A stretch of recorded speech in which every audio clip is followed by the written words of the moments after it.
So my name is Erin Bruno. I am an instructor for the Academy of Social Emotional Character Development, which is who is sponsoring these webinars. And I'm also the educational coordinator director of an evidence-based SEL program, as well as an SEL consultant. I've been working in the field of SEL for over 25 years. I was 5 when I started. And it's interesting because one of the things about SEL that I find super exciting and super interesting is it's always evolving and my learning is always happening. So even though I've been doing this for a really long time, I can honestly say every single session I do, I learn something new, and primarily for the people who are engaged in my session. So please feel free to interact as much as you feel comfortable doing. And again, we're going to have some time for questions. So for those of you who can, what I'd like to do first in the chat, we're going to do what we call a feelings check-in. So as you can see on the screen, I've got some pictures of some animals with numbers that kind of represent. So for example, the dog is number 1, the bear number 4, the eagle number 7. I want you to take a minute, check in with yourself. And in a minute in the chat, I want you to put the number that corresponds with the animal that kind of represents how you're feeling right now. So that's number 1. And number 2, a feelings word connected to that, right? So for example, I'm going to say number 5, I'm feeling pretty confident right now. So number 5, I would put confident.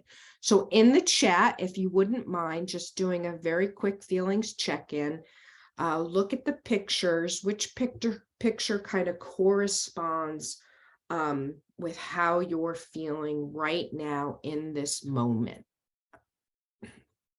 And a feelings word as to why. So feel free to put that in the chat. Give you a second. And one of the things, 7, determined, I like it. One of the things that I like to do when I'm working with groups around SEL is I model as well as I teach. And that's a big part of this how to instruct SEL. A big piece of this is modeling. So as much as I do this with you guys as part of this webinar, I do this with students that I work with teachers that I work with, whoever mental health. Oh, so we've got productive. I like that, Denise.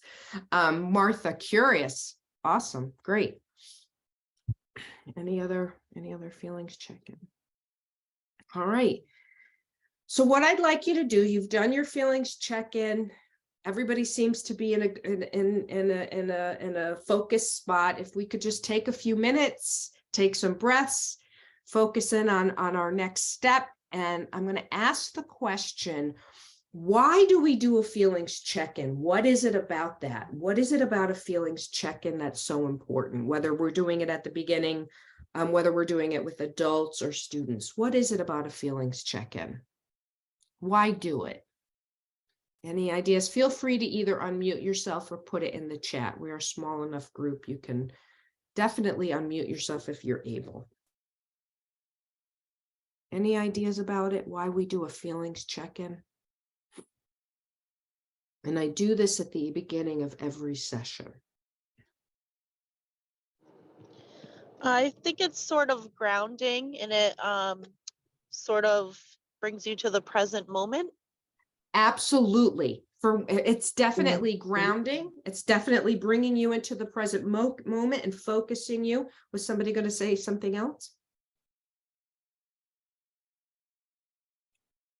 So absolutely, it does absolutely do that, right? So it helps us to ground. Oh, sorry. No, please. No, go ahead. I was talking and I forgot I had mute on. I think that it also helps to build kind of some self-awareness and reflection. Absolutely, right? It helps build and practice that skill of self-awareness. And we know self-awareness is one of the 5 major competencies, right, of SEL. And I would go so far as to say self-awareness is probably the foundation skill of SEL, right? And character education. So when we think about just a quick feelings check-in helps us to check in with ourselves and have that self-awareness and practice that self-awareness. And then, Davon, you're absolutely right. To check in on everyone's emotional standing as the facilitator, as the teacher, you can take the temperature in the room, which can help you to do your job better, right? And help facilitate the group to in a direction that they may need. So absolutely. So every session I always do a feelings check-in, and thank you guys so much for being willing to do that. So when we look at and we think about SEL, right, and character education, now in New Jersey, we call SEL 2.0 social emotional learning and character education because we feel we need both to be successful, right? And when we look at some quotes here, this for me sums up a big part of SEL and character education. This first one by Maya Angelou: people will forget what you said, they'll forget what you did, but they'll never forget how you made them feel, right? Those feelings, those connections, those relationships are critical to our success, whether it's an adult workplace, a school, whatever it is that we're looking to have impact. And then this other, if you've never seen this Rita Pierson TED Talk, I highly recommend it. I've seen it 1,000 times and I'm always inspired. But she talks about every child needing that champion, an adult who will not give up on them, who understands the power of connection and insists they be the best that they can be. And for me, a lot of this speaks to one person can have a profound impact on the life of a child. So what is social and emotional learning? And before I get into that, I'm going to actually just launch this poll. Not this one. Let's see if I can get to the next one here. I just want, I want to see where we're at when it comes to SEL and character education. So how much experience do you have with SEL? A lot, some, I've heard of it, or none at all. So it looks like we're 50-50 right now. And 2 of 5, 3 of 5. All right. So it looks like most of us have a lot of experience. So this is really interesting. So this will be really good. And then some of you who have just heard it, hopefully you will definitely get something out of this as well. So thank you. So I'm only then going to sort of briefly talk about what the definition of SEL is. If you need some more information or some more in-depth around what the definition of SEL is, this all comes from CASEL.org, which is the Collaborative for Academic, Social, and Emotional Learning.org, which I would say is the national clearinghouse for evidence-based SEL. There are other places that do research around SEL, but CASEL is I would say the gold standard. Was somebody going to ask a question? Okay. So the thing that I want to point out around SEL that's important for us and character education that's important for us to think about is SEL is the process through which young people and adults acquire the skills they need for life, right? I'm paraphrasing, but for me, the most important piece of that, it's a process, right? So the reason that is so important is when we think about the implementation of SEL, it's more than implementing a curriculum, right? It's more than picking up and doing a lesson. SEL is a process and through that process, we acquire these skills. And that's where I think for me, when we talk about how to implement SEL, think about it in terms of long-term, and don't think about it as one and done lessons. There are evidence-based, and I happen to work for one, SEL curriculums, which are great, but but it is a process, and one and done, you know, SEL is more than the curriculum. And then just the highlight, when we talk about SEL and we talk about implementation, we're talking about the implementing of these competencies of self-awareness and self-management, of social awareness and relationship skills, and then those decision-making skills. So when that in essence is what we're talking about. So some enduring understandings as we get into this. Number one, and I'm preaching to the choir here, I'm quite sure.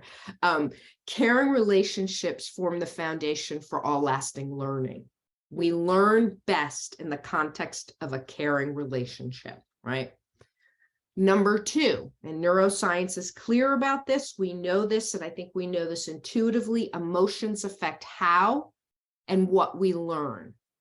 You cannot take the emotions out of it, right? It's emotions affect how and what we learn. And then goal setting and problem solving provide some direction and energy for our learning. So these are just some of our enduring understandings as we move forward. So thinking about that and thinking about what we know about those relationships, right? In order to implement SEL effectively, we have to create that safe learning environment, that effective learning environment. So a couple of things I want you to think about, and then I want you to feel free to either unmute or put it in the chat. What is it you need to create a safe space where you're comfortable learning? What is it that you need? And is it any different from what our students need, or what is it that our students need? So how do you create that safe space? What do you need, and or what do your students need to create that safe space? So feel free to unmute yourself or put it in the chat. Thinking about that space, that safe learning environment where everybody can feel comfortable to learn. I think that with a safe space, people need students need to feel, they need to feel like they are in a non-judgmental space. Absolutely. Because that way that can promote creativity, that could promote questions, and that can create that open space so that if they need more, if students need more time, then the educator can be able to give them the time so they can understand what it is they're learning. Absolutely. So creating that sense of safety where they can take appropriate risks, the mindset where they can make a mistake because they're going to be facilitated back. So absolutely. Thank you. Anything else that we need to create that safe space? Unconditional regard and respect, voices heard and validated. We all have something to offer. Equity, absolutely, right? That idea of voice and respect is critical to creating that space. And for me, when I think about this, I think about the needs of the adult are pretty similar to the needs of the student. Are there any other things you can think of, or are there any ways that you have created where you can be vulnerable and give space to talk and build emotional connection, right? So that's exactly right. And research is is backing you guys up. These are some important pieces, right? So this sense, so what our students need, and actually the truth is what our adults need as well. So when we're thinking about social emotional character development, we can't ignore school climate, classroom climate, but so that these hold true for the adults as well as the students that we're working with. But that sense of belonging and feeling connected, to have a sense of belonging and a sense of connection. Does anybody have a quick way that they do that they try to, you know, foster that sense of belonging? Any ideas in the chat? You want to put them in? Any ideas that belonging and or connection? And I'll give a couple of examples. Oh, so connection circles, that are like a sharing circle where they share an idea? Relate from personal experience, absolutely, right? So as the teacher or the facilitator, you relate, you give of a personal experience, right? And one way to feel to belong and to feel connected is something as simple, which isn't so simple, right, as to greet each student every day by their name. Right, the feelings check-in can actually help with that too, with that sense of belonging and feeling connected. So creating that safe space, this is where the SEL can happen, right? When you feel like you're belonging, when you feel like you're connected, this self-determination, voice and choice, team building, collaborative activities, absolutely. So getting to know you activities, right? Self-determination, voice and choice, that's another big piece in creating that environment, giving our students, giving our adults a voice and a choice. Even if the choice is you can do assignments, your math assignment 1 through 5 or 6 through 10, whatever it is, right? But giving them that voice and that choice. Giving opportunities for leadership, giving opportunities for them to feel like they've got some self-determination, that they have a voice in that. The third one is the island of competence. Finding ways to really think about how you can highlight or have your student become aware of their strengths and have that represented, right? A lot of our students, especially some of our students who have some challenges, can tell you what their challenges are, but finding ways for students to really tune in and understand their strengths and have those strengths represented. It really goes a long way in creating that environment. And last, but certainly not least, a sense of purpose, a reason for coming every single day, a reason for belonging, a reason, and some of that can happen through belonging and connected, but a sense of purpose, a reason, right? So one of the first things we have to do and continually work on when implementing SEL really is creating that safe and effective learning environment. And keeping these things in mind, right? Any questions about this so far?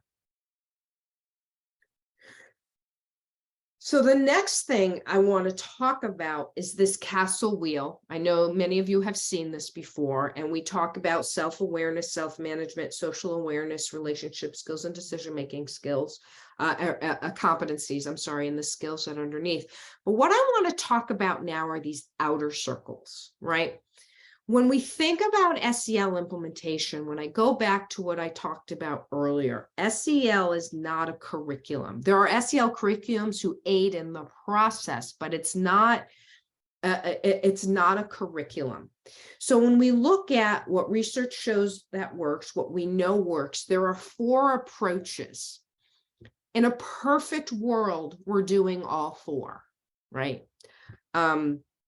It can take time to get there, but these 4 pieces are critical to success. So the first one, which would be your SEL curriculum, your freestanding direct instruction lessons, right? So you're teaching skills for self-awareness, and you're teaching skills for self-management, and you're teaching the skills. You've got the core competencies, you've got the lessons, you've got the manual, whatever it is. So number 1 is teaching the lessons. Number 2, which is as important, is classroom culture and climate, right? Creating that classroom culture that we talked about earlier, that feels safe, that feels effective, where I can practice the lessons I'm learning, and be engaged and be motivated and moving forward, right? The third is infusing it into the academic curriculum, right? Infusing what we're learning. You know, how is that character feeling? Or in math, different ideas of infusing it into the academic curriculum. And the fourth one is really implementing it school-wide into policies, into the school climate, and our engagement with anybody who comes in to the building. So when we think about effective implementation, this is what we're talking about. But any one of these areas, we can start and have effective change. This piece here, this next piece here is related, but is really important. So when we think about success, when we think about successful implementation, these are the steps that we want to take. So the first thing I want to talk about is prevention. All right, we want to teach the skills preventatively. So how many of you, I don't know if you could do a thumbs up or something in the chart, learned how to drive a car, making the assumption that most of you drive a car, but how many of you learned how to drive a car on a highway or a freeway? So Denise, you did? Where did you grow up? No. Yeah, it was very interesting. I think I was more pressured into doing the highway one. I was not very excited about that. Yeah, right. Where do we usually learn to drive a car? And this is for anybody, Denise, if you want to answer, or anybody. Where do you really learn how to drive a car usually? Dirt roads, right? Safe spaces, right? Parking lot, someplace you go where you don't necessarily need all the skills, right? My father took me to the cemetery. I couldn't hurt anybody, and it was where I was going to end up if I didn't do what I was supposed to do. Kind of gives you some insight into my life, right? But when we think about implementing SEL, we want to think in terms of prevention. Right? We want to think about implementing the skill before they need it. Or has anybody ever told you to calm down when you've lost it? Right? Does it work? Usually not, right? So think in terms of prevention. The next thing, as we're implementing, I want us to think about skills. How do I make sure, how do I develop these skills in my students?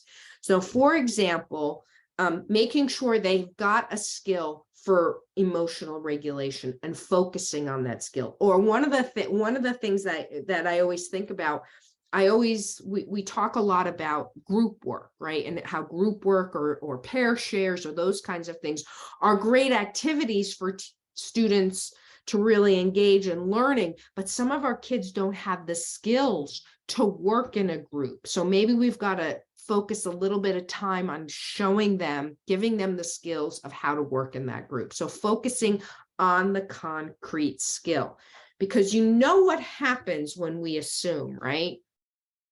I don't have to spell it out, right? You know, if I spell it, you know what, we don't want to assume, right? So prevention, skill focused. The third piece is this idea of curriculum based. This is where this idea of one and done, it just doesn't happen. If you just do an SEL lesson once a week, fourth period on Wednesday, once a week, what are the chances it's going to go beyond fourth period on Wednesday? Anybody? Is it going to go beyond that curriculum, right? It's going to go beyond fourth period on Wednesday. Probably not. And if we wish and hope it does, we're going to be in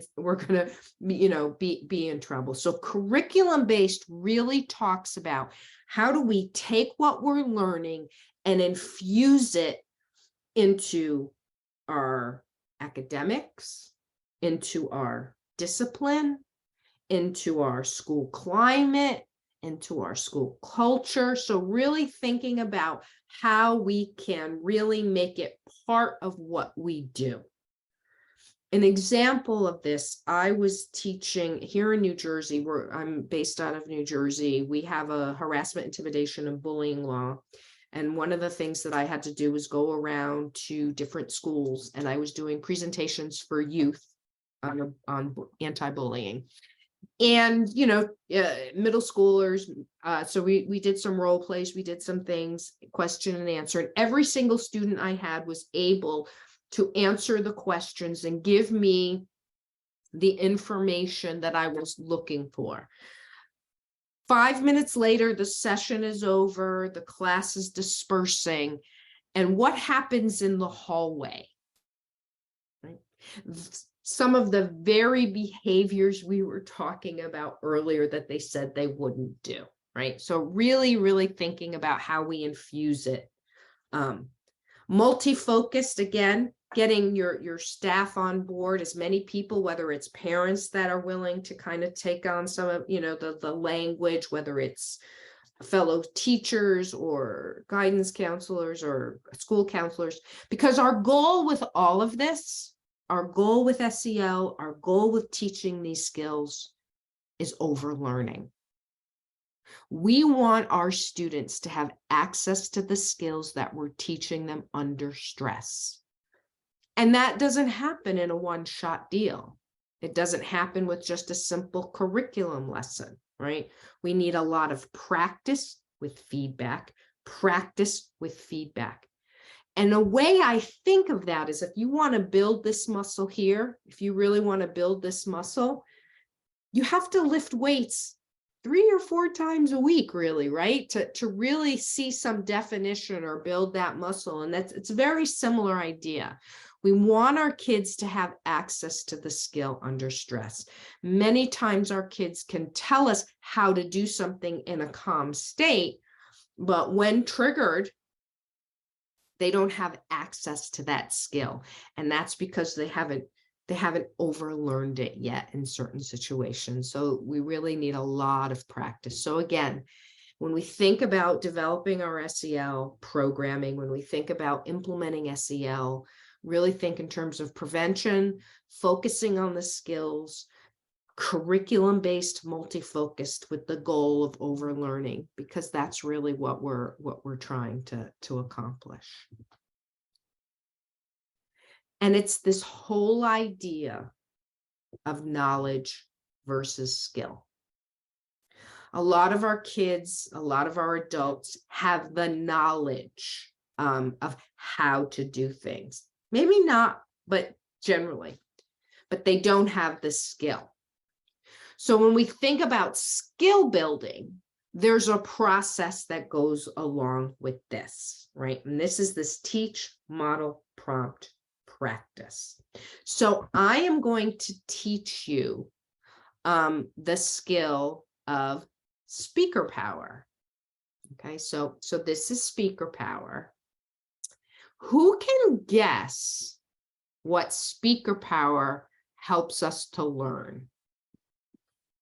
Any ideas what speaker power can help us to learn? And feel free to unmute yourself or put it in the chat.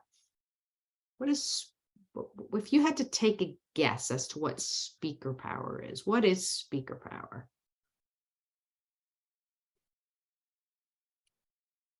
Anybody have any idea? Yeah, hi. Hello. Just it teaches us to listen and to learn to wait our turn. Right. And Denise is saying the courage to speak. And for some, it might be, right? Having the object in your hand gives you the courage to speak. So the first step is teach. So today I'm going to teach you about speaker power. Okay. So speaker power is when you have this object, you have the power to speak, right? And everybody else has the power to listen, right? Now I'm going to model it, right? So modeling, the prompt and cue is speaker power. Modeling, I'm going to give it to Martha, and I would hand Martha the speaker power object, right? And that would mean, whose turn would it be to speak? If I handed Martha the speaker power object, whose turn is it to speak? Mine. Martha's, that's right. Okay, so I've teach, model, prompt. we develop a common language. So we call this speaker power. Okay, speaker power. So speaker power means the same in kindergarten as it means in high school. Now, if we think it's not developmentally appropriate, we can change the language, but we make an articulation. We talk, maybe we want to call it the talking stick or respectful listening. But the goal really is a common language and putting that prompt. And then when students are talking over each other, rather than saying shh, shh, we use the prompt. Who has speaker power? Okay. And then we practice, right? We give opportunities for practice. So I am going to pass, and I'm giving you a heads up, so give you a minute. I'm going to pass the speaker power to Davon. And Davon, I want you to tell me what your favorite color is. So Davon, I'm giving you speaker power. If you want to put it in the chat, what is your favorite color? Black. Awesome. Right? And then Davon would have speaker power and he could move it on, or so on and so forth. So that is speaker power. Speaker power teaches us listening, turn taking, helps us with some emotional regulation. But the big piece of this is we're going to teach the skill. We're going to teach it. We're going to teach them how to use it. We're going to model it. We're going to show the how. But we're also going to model when throughout the day, right? It's not just modeling during the lesson, but throughout the day. Prompt, we're going to develop a common language and prompt for the skill. And then we're just going to give lots of opportunities for practice, right? And this is the idea of skill building. We talked a little bit about this. There's some signature practices around SEL. So we talk about skill building, and then we looked at step 2 on my list there of 4 approaches. And this is connected to that, some signature practices. So one of the things that I do whenever I do any kind of engagement, whether it's a webinar, a class, I use these 3 steps. So I always do a welcoming ritual, right? Which I did the feelings check-in, or even a greeting would be considered a welcoming ritual. Some sort of engaging practice, right? Which could be a pair share, which could be sort of question and answer, some ideas.